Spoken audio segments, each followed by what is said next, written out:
5 जुलाई 1947 हजारों मील दूर ब्रिटिश संसद में एक ऐसा फैसला हुआ जिसने भारत में करोड़ों लोगों की किस्मत हमेशा के लिए बदल दी। इंडियन इंडिपेंडेंस एक्ट सिर्फ एक कागज का टुकड़ा नहीं था, यह आजादी, अफरा तफरी, खून खराबे और एक नए भारत की शुरुआत का ऐलान था। इस कानून ने ब्रिटिश राज का अंत किया, लेकिन भारतीय उपमहाद्वीप के इतिहास का सबसे दर्दनाक दौर शुरू कर दिया। एक ऐसा कानून जिसने हमें आजादी दी, लेकिन हमारी जमीन, जिंदगी और दिलों को भी बांट दिया। इंडियन इंडिपेंडेंस एक्ट था क्या? 5 जुलाई 1947 को ब्रिटिश संसद ने इंडियन इंडिपेंडेंस एक्ट पारित किया।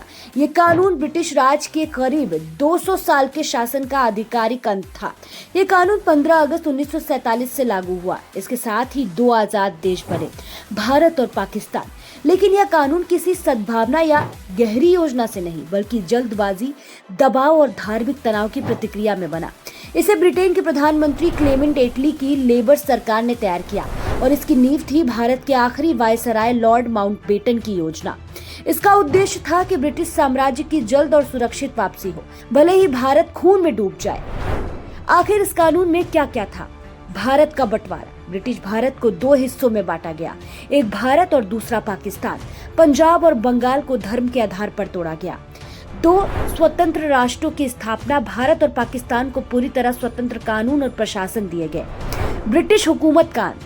560 से ज्यादा देसी रियासतों को ब्रिटिश ताज से मुक्त कर दिया गया। रियासतों को विकल्प, वे भारत या पाकिस्तान में मिल सकती थी या स्वतंत्र रह सकती थी। भारत के सम्राट की उपाधि खत्म। अब ब्रिटिश राजा का भारत पर कोई अधिकार नहीं रहा। नए कानून की आजादी। ब्रिटिश संसद के कानून अब भारत या पाकिस्तान पर खुद ब खुद लागू नहीं होते। अस्थायी संविधान व्यवस्था। भारत और पाकिस्तान को अस्थायी तौर पर 1935 के गवर्नमेंट ऑफ इंडिया एक्ट के संशोधित रूप में चलाया गया। हाँ, ये कानून आजादी लाया, लेकिन बहुत भारी कीमत पर। इसकी असली कीमत क्या थी? 14 और 15 अगस्त 1947 आधी रात को जब नेहरू ने ट्रिस्ट विद डेस्टिनी भाषण दिया। आजाद भारत के पहले प्रधानमंत्री बने जवाहरलाल नेहरू ने यह भाषण संविधान सभा में दिया था। लेकिन उसी समय करोड़ों लोग अराजकता में फंस चुके थे।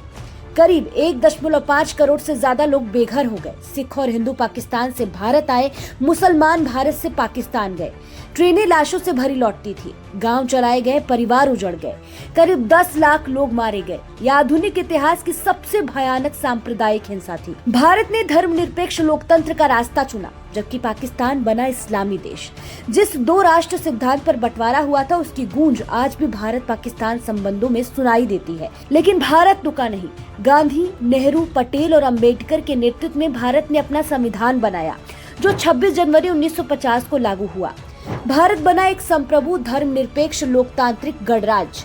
बाद में इंडियन इंडिपेंडेंस एक्ट को रद्द कर दिया गया, लेकिन इसकी परछाई आज भी दिखती है। भारत पाक तनाव, विस्थापन और सांप्रदायिक घाव के रूप में।